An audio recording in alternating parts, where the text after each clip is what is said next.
Next question, integration of 3 to the power x minus 4 to the power x divided by 5 to the power x dx.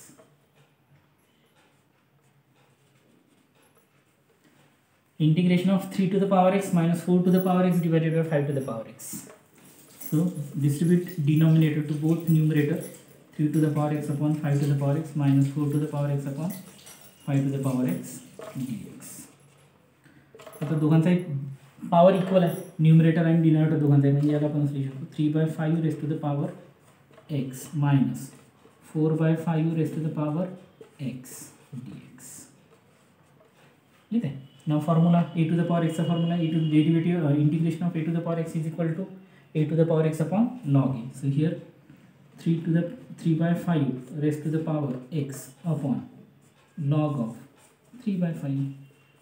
yes, a to the power x upon log a. I have the formula here, a is equal to 3/5. Same formula use here. So 4/5 raised to the power x upon log of 4/5 and last plus no a to the power x upon log a minus a to the power x upon log, म्हणजे दोन्ही ठिकाणी formula एकच apply करता येईल. दिस is the final answer. त्याच्यानंतर एक next example घेऊ आपण, integration of 1/1 minus sine x.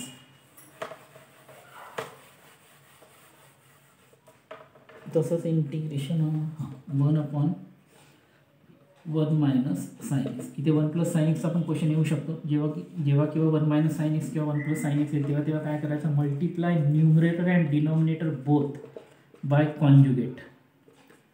So conjugate of 1 minus sine x is equal to 1 plus sine x. Conjugate हा कुठे पाहिला होता आपण, रॅशनलायझेशनमध्ये. जेव्हा आपण रॅशनलायझेशन करतो तेव्हा काय करतो, त्याला त्याच्या कॉन्जुगेटने मल्टिप्लायने डिवाइड करतो. सेम फॉर्मॅट इकडे इथे तेच अप्लाय करतात. व्हेनेवर देअर इज न्यूमरेटर और in denominator 1 minus sine x और 1 plus sine x, then multiply and divided by its conjugate. जेव्हा 1 मायनस साइन एक्स हा न्यूमरेटर किंवा डिनॉमिनेटरमध्ये येईल तेव्हा प्रत्येक वेळेस काय करायचं, त्याला त्याच्या कॉन्जुगेटने मल्टिप्लायने डिवाइड करणे किंवा इंटिग्रेशन करताना. आता 1 मायनस साइन एक्सचा कॉन्जुगेट काय होईल, 1 प्लस साइन एक्स, मल्टिप्लाय केलं डिवाइड केलं, 1 × 1 plus sine x 1 plus sine x. 1 minus sine x into 1 plus sine x. कोणता फॉर्म्युला येतो इथं, a minus b into a plus b. काय लिहितो आन्सर आपण, a² minus b². So here 1² minus sine square. याचं काय करू, integration. So integration 1 plus sine x divided by 1 minus sine square x म्हणजेच कॉस स्क्वेअर एक्स. आता cos square इथे बघा, इथे न्यूमरेटरमध्ये एक इलेमेंट आहे, एक टर्म आहे, डिनॉमिनेटरमध्ये 2 टर्म्स आहेत. आता याला आपण 1/1 मायनस 1 साइन एक्स असं लिहू शकतो का, नाही, असं होतच नाही. इथे मात्र तसं आहे का, इथे 1 plus sine x upon cos square x. आता इथे न्यूमरेटरमध्ये 2 टर्म्स आहेत, डिनॉमिनेटरमध्ये एक सिंगल टर्म. ही सिंगल टर्म दोन्ही न्यूमरेटरला डिस्ट्रीब्यूट होते, असं इथं करता येईल. इथं तसं करता येईल का, नाही. So integration of 1 cos square x dx plus integration of sine x upon cos square x dx, हे असं करू शकतो. लिहिता येईल असं, म्हणजे कॉस स्क्वेअर एक्स आपण दोघांनाही दिलं, डिस्ट्रीब्यूट केलं. इंटिग्रेशन 2 नाही लिहिलं, सिंपल एकच लिहिलं तरी सफिशियंट आहे. आता काय होईल,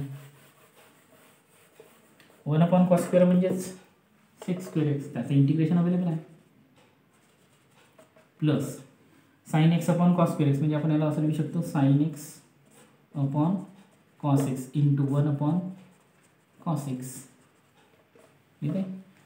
कॉस स्क्वेअर एक्स आहे ना डिनॉमिनेटरमध्ये, 2 कॉस झाले, cos x into cos x, sign x into 1 म्हणजे साइन एक्स ना. इंटिग्रेशन ऑफ साइन एक्स नंतर 6 स्क्वेअर एक्स नंतर करतो आपण, plus integration of sine upon cos म्हणजेच टॅन एक्स, 1 कॉस म्हणजेच सेक एक्स. आता दोघांचे इंटिग्रेशन अवेलेबल आहे. सेक स्क्वेअर कोणाची डेरिव्हेटिव्ह आहे, टॅन एक्सची, म्हणजे सेक स्क्वेअर एक्सचं इंटिग्रेशन टॅन एक्स. आता tan x into sec x किंवा sec x into tan x कोणाची डेरिव्हेटिव्ह आहे, सेक एक्सची. सेक एक्सची डेरिव्हेटिव्ह याचा integration sec x plus c.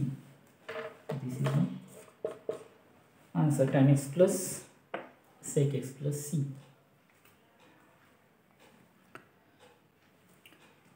अशाच पद्धतीने एक सेम क्वेश्चन असेल, cos x upon 1 minus cos x.